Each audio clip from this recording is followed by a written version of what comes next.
ಕೊಡಗು ಜಿಲ್ಲೆಯಲ್ಲಿ ವರ್ಣಾರ್ಭಟ ಮುಂದುವರೆದಿದೆ. Glass bridge pillar ಸಮೀಪ ಮಣ್ಣು ಕುಸಿತ ಆಗೋ ಸಾಧ್ಯತೆ ಕಂಡುಬಂದಿದೆ.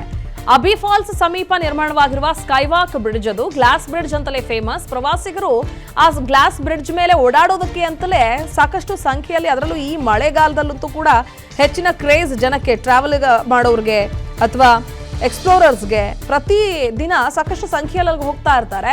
ಬಟ್ ಇದೀಗ ಕೆಳಗಡೆ ಇರುವಂತಹ ಬ್ರಿಡ್ಜ್ ಕೆಳಗಡೆ ಇರೋ ಮಣ್ಣು ಕುಸಿತದ ಹಂತದಲ್ಲಿದೆ ಅನ್ನೋ ಮಾಹಿತಿ ಲಭ್ಯ ಆಗ್ತಾ ಇದೆ. ಅಬಿ ಫಾಲ್ಸ್ ಗ್ಲಾಸ್ ಬ್ರಿಡ್ಜ್ ಮೇಲೆ ಸಂಚರಿಸಬೇಡಿ ಅಂತ ನಿರ್ಬಂಧ ಹೇರಲಾಗಿದೆ. ಕಾರಣ ಅಪಾಯದ ಮುನ್ಸೂಚನೆ ಸಿಕ್ಕಿರೋ ಕಾರಣ ಬ್ರಿಡ್ಜ್ ಕೆಳಗಡೆ ಮಣ್ಣು ಕುಸಿತ ಬೇರೆ ಆಗೋಗ್ಬಿಟ್ಟಿದೆ. ಸೊ ಹೀಗಾಗಿ ಆ ಬ್ರಿಡ್ಜ್ ಮೇಲೆ ಓಡಾಡಬೇಡಿ ಅಂತ ಸಂಚಾರವನ್ನ ನಿರ್ಬಂಧಿಸಲಾಗಿದೆ. ತಾವು ದೃಶ್ಯಗಳ ಗಮನಿಸ್ತಾ ಇದ್ದೀರಲ್ಲ, ಇದೇ ಗ್ಲಾಸ್ ಬ್ರಿಡ್ಜ್ ಮೇಲೆ ಪ್ರತಿನಿತ್ಯ ಪ್ರವಾಸಿಗರು ಸಾಕಷ್ಟು ಸಂಖ್ಯೆಯಲ್ಲಿ ಬರ್ತಾರೆ. ಅದರಲ್ಲೂ ಮಳೆಗಾಲ ಆದ ಕಾರಣ ಆ ಮಳೆಯ ಒಂದು ಪ್ರಕೃತಿಯ ಸೊಬಗನ್ನ ಸವಿಬಹುದು ಅನ್ನೋ ಕಾರಣಕ್ಕಾಗಿ ಅತಿ ಹೆಚ್ಚು ಸಂಖ್ಯೆಯಲ್ಲಿ ಬರ್ತಾರೆ. ಸೊ ಅದರಲ್ಲಿ ಆ ಗ್ಲಾಸ್ ಬ್ರಿಡ್ಜ್ನ ತಡೆಗೋಡೆಗಳನ್ನ ಏನು ನಿರ್ಮಿಸಿದಾರಲ್ಲ, ಆ ಕಬ್ಬಿಣದ ಮುಖೇನ ಅಲ್ಲಿ ಮಣ್ಣು ಕುಸಿತ ಆಗಿದೆ. ಸೊ ಆ ಕಾರಣಕ್ಕಾಗಿ ಗ್ಲಾಸ್ ಬ್ರಿಡ್ಜ್ ಮೇಲೆ ಯಾವುದೇ ಪ್ರವಾಸಿಗರನ್ನ ಓಡಾಡೋದಕ್ಕೆ ಬಿಡಬೇಡಿ, ನಿರ್ಬಂಧ ಹೇರಿ ಅನ್ನುವಂತಹ ಆದೇಶವನ್ನ ಹೊರಡಿಸಿದ್ದಾರೆ.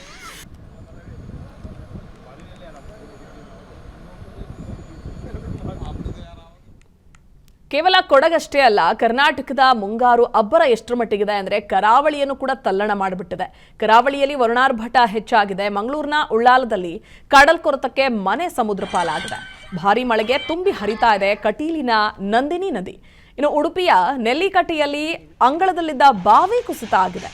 ದಕ್ಷಿಣ ಕನ್ನಡ ಉಡುಪಿಯಲ್ಲಿ 100 ಎಕರೆ ಜಮೀನು ಕೂಡ ಜಲಾವೃತ ಆಗೋಗ್ಬಿಟ್ಟಿದೆ.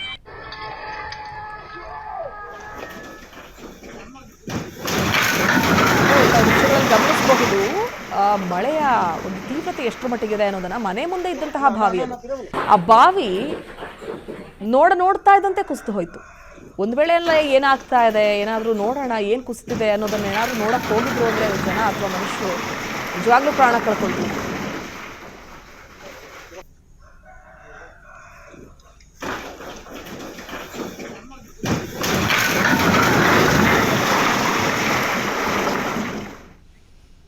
ಕೇವಲ ಕರ್ನಾಟಕ ಅಷ್ಟೇ ಅಲ್ಲ, ಮಹಾ ಮಳೆಗೆ ರಾಷ್ಟ್ರ ರಾಜಧಾನಿ ದೆಹಲಿ ಕೂಡ ಮುಳುಗಿದೆ. ನದಿಯಂತಾಗಿದ್ದಾವೆ ರಸ್ತೆಗಳು. ದೆಹಲಿಯಲ್ಲಿ ಕಾರ್ಗಳು, ಬೈಕ್ಗಳು ತೇಲ್ತಾ ಇದ್ದಾವೆ. ಅಂಡರ್ಪಾಸ್ನಲ್ಲಿ ಬಸ್ ಸಿಲುಕಿ ಪ್ರಯಾಣಿಕರು ಪರದಾಡಿದ್ರು. ಹಗ್ಗದ ಮೂಲಕ ಬಸ್ನಲ್ಲಿದ್ದ ಪ್ರಯಾಣಿಕರನ್ನ ಹಾಗೋ ಹೀಗೋ ಮಾಡಿ ರಕ್ಷಿಸಿಬಿಟ್ಟಿದ್ದಾರೆ. ಭಾರೀ ಮಳೆಗೆ ಏರ್ಪೋರ್ಟ್ನ ಟರ್ಮಿನಲ್ 1 ಚಾವಣಿ ಕುಸಿತ ಆಗಿದೆ.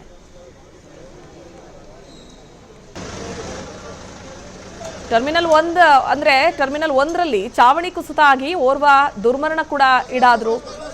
ದೆಹಲಿಯಲ್ಲಿ ಸುರಿದಿರೋ ಭಾರಿ ಮಳೆಗೆ ಕಾರ್ಗಳು, ಬೈಕ್ಗಳು ತೇಲ್ತಾ ಇದ್ದಾವೆ. ಅಂಡರ್ಪಾಸ್ನಲ್ಲಿ ಹೋಗ್ತಾ ಇದ್ದ ಬಸ್ ಅಲ್ಲೇ ಸ್ಟಕ್ ಆಯಿತು. ಹೇಗೋ ಹೀಗೋ ಮಾಡಿ ಪ್ರಯಾಣಿಕರನ್ನ ಬಸ್ನ ಒಳಗಡೆಯಿಂದ ಆಚೆಗೆ ಕರ್ಕೊಂಡ್ಬಂದು ಹಗ್ಗದ ಮೂಲಕ ರಕ್ಷಿಸಿದ್ದಾರೆ. ಇನ್ನು ಟರ್ಮಿನಲ್ 1ರ ಚಾವಣಿ ಕುಸಿದು ಓರ್ವ ದುರ್ಮರಣ ಕೂಡ ಈಡಾದ. ನದಿಯಂತಾಗಿದ್ದಾವೆ ರಸ್ತೆಗಳು. ಅಂಡರ್ಪಾಸ್ನಲ್ಲಿ ಬಸ್ ಸಿಲುಕಿ ಪರದಾಡಿತು. ಮತ್ತೊಂದಷ್ಟು ರಸ್ತೆಗಳಲ್ಲಿ ನಿಂತಿದ್ದ ಗಾಡಿಗಳ ಆಲ್ಮೋಸ್ಟ್ ಕಾಲ್ ಭಾಗದಷ್ಟು ನೀರು ತುಂಬ ಹೋಗಿದೆ. ಏರ್ಪೋರ್ಟಲ್ಲಿ ಯಾವ ರೀತಿಯಾಗಿ ಅಲ್ಲಿ ಡ್ಯಾಮೇಜ್ ಆಗಿದೆ ಅನ್ನೋದನ್ನು ನೋಡ್ತಿದ್ದೀರಾ. ಮೇಲ್ಚಾವಣಿ ಏರ್ಪೋರ್ಟ್ ಅಂದರೆ ದೆಹಲಿಯ ಏರ್ಪೋರ್ಟ್ನ ಟರ್ಮಿನಲ್ 1ರಲ್ಲಿ ಚಾವಣಿ ಕುಸಿತ ಆಗಿದೆ. ಅಲ್ಲಿ ಒಂದು white colour yellow board vehicle ಸಿಕ್ಕಾಕೊಂಡಿರುತ್ತೆ. ಅಂದರೆ ಏರ್ಪೋರ್ಟ್ ಒಳಗೆ ಹೋಗ್ತಾ ಇದ್ದಂಥ ಸಂದರ್ಭದಲ್ಲಿ ಆ ಚಾವಣಿ ಕಾರ್ನ ಮೇಲೆ ಬಿದ್ದು ಹೋಗುತ್ತೆ. ಆಲ್ಮೋಸ್ಟ್ ತುಂಬ ವೆಹಿಕಲ್ಸ್ಗಳು ಹೋಗ್ತಾ ಇದ್ವು. ಎಲ್ಲ ವಾಹನಗಳ ಮೇಲೂ ಕೂಡ ಬಿತ್ತು ಚಾವಣಿ.